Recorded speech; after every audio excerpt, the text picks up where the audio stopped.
Assalamualaikum warahmatullahi wabarakatuh. Dan salam sejahtera untuk kita semua. Biasanya pesepeda mengeluhkan betapa beratnya bersepeda di tanjakan dibandingkan bersepeda di jalan datar. Tetapi sebenarnya bersepeda di tanjakan atau di jalan datar itu sama saja. Ketika kita bersepeda di tanjakan dengan power sebesar 150 watt, rasanya akan sama bila kita bersepeda di jalan datar dengan power 150 watt. Perbedaannya adalah bersepeda di tanjakan, laju sepeda akan jauh lebih lambat dibandingkan bersepeda di jalan datar. Menggunakan sepeda gunung dengan berat total 80 kg dan power yang kita kerahkan sejumlah 150 watt, kecepatan di tanjakan dengan gradien 10% adalah 5,8 km per jam. Sedangkan bila kita bersepeda di jalan datar atau gradien 0% dengan sepeda, berat total, dan power yang sama akan menghasilkan kecepatan 24,22 km per jam. Jadi, bukan tanjakannya yang membuat kayuhan terasa berat, tetapi power yang kita kerahkan. Semakin besar power yang kita kerahkan, maka semakin terasa berat kayuhan yang kita terapkan. Saat mengayuh lebih keras dan merasakan pernapasan kita meningkat, tubuh kita mengalami serangkaian reaksi metabolisme yang terasa agak menyakitkan pada saat itu. Tetapi sangat bermanfaat bagi kita dalam jangka panjang. Tetapi terdapat beberapa karakteristik yang berbeda antara bersepeda di tanjakan dan jalan datar. Berikut uraian tentang apa yang sebenarnya terjadi pada tubuh kita saat mendaki dan semua otot pendakian yang kita aktifkan.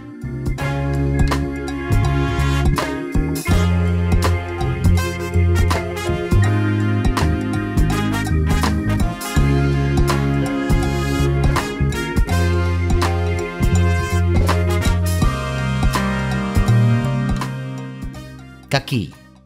Bersepeda di tanjakan, kayuhan kita akan melambat atau cadence rendah. Hal ini disebabkan batasan power yang mampu kita kerahkan dan low gear inch yang diterapkan pada sepeda kita. Dan pada sisi lain, ketika cadence melambat, maka torsi akan meningkat untuk mempertahankan keluaran power yang sama. Mengandalkan torsi kayuhan kita itu artinya kita mengandalkan kekuatan otot kita, khususnya otot kaki. Bersepeda di tanjakan adalah pusat kebugaran alami karena kita lebih mengandalkan torsi. Maka bersepeda di tanjakan adalah sarana yang bagus untuk membangun kekuatan.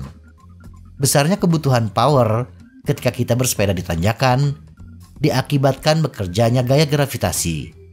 Jadi, semakin curam tanjakan akan semakin besar gaya gravitasi yang bekerja. Ini artinya semakin besar pula power yang dibutuhkan.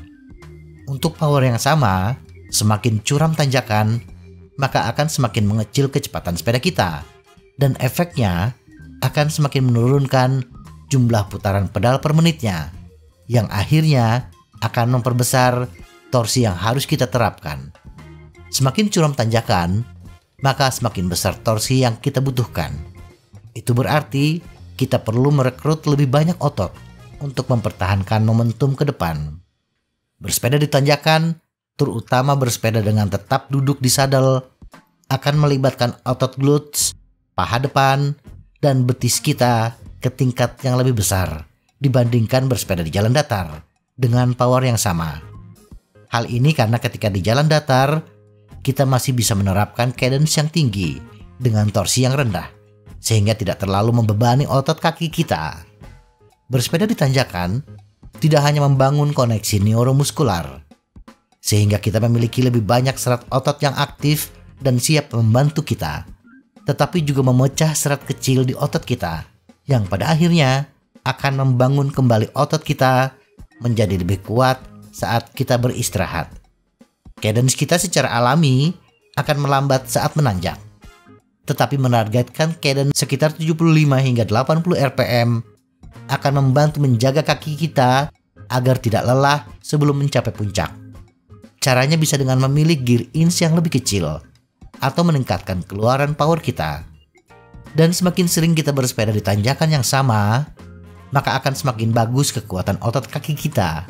Dan ini pada akhirnya akan meningkatkan keluaran power kita. Jantung. Ketika otot kaki kita harus bekerja keras saat kita bersepeda di tanjakan, maka jantung kita pun juga harus bekerja lebih keras untuk memasok oksigen dan darah yang kaya akan nutrisi ke otot kaki kita. Di samping itu, kerja keras otot dan jantung kita akan menghasilkan panas tubuh yang cepat meningkat. Inilah kenapa kita cepat berkeringat, yang berarti akan menambah pekerjaan buat jantung kita. Tidak hanya memasok oksigen dan nutrisi ke otot, tetapi juga menyalurkan darah untuk menurunkan suhu tubuh. Inilah salah satu perbedaan bersepeda di tanjakan dan jalan datar, walaupun power tetap sama. Di jalan datar, penurunan suhu tubuh masih terbantu oleh tiupan angin akibat kecepatan sepeda.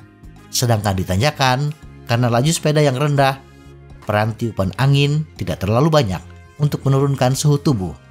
Efeknya adalah detak jantung kita akan menjadi 30 hingga 40 bpm lebih tinggi saat kita bersepeda di tanjakan dibandingkan saat kita meluncur di sepanjang jalan datar atau turunan.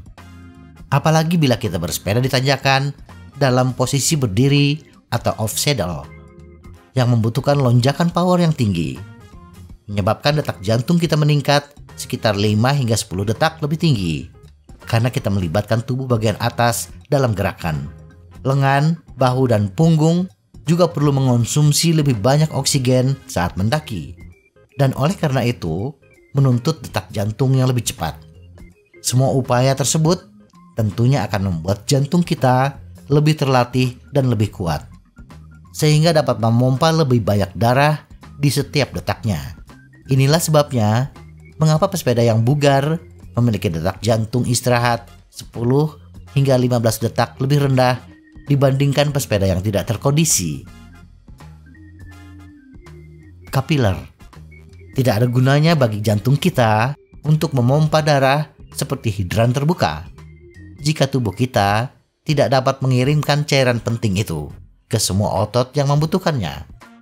Bersepeda di tanjakan akan meningkatkan tuntutan pada sistem pengiriman darah kita, sehingga tubuh kita merespons dengan menumbuhkan lebih banyak kapiler ke dalam otot kita. Ibaratnya seperti kita membangun jalan raya yang baru, agar distribusi barang menjadi lebih lancar. Tumbuhnya kapiler baru tersebut memungkinkan sel-sel otot kita memiliki semua darah yang mereka butuhkan untuk mendapatkan oksigen dan nutrisi dalam jumlah yang cukup untuk menghasilkan energi. Mitokondria. Mitokondria adalah tungku penghasil energi sel kita. Dan ketika kita bersepeda di tanjakan, kerja mitokondria akan mengalami peningkatan yang besar.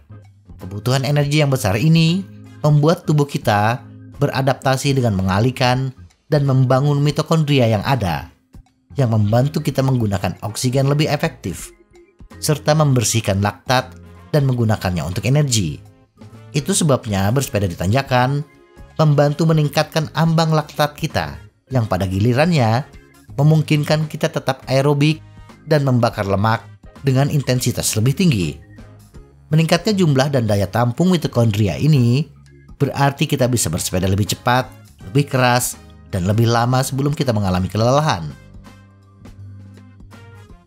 Otot inti. Otot inti merupakan otot yang membantu menopang panggul, tulang belakang, pantat, punggung, pinggul, dan perut.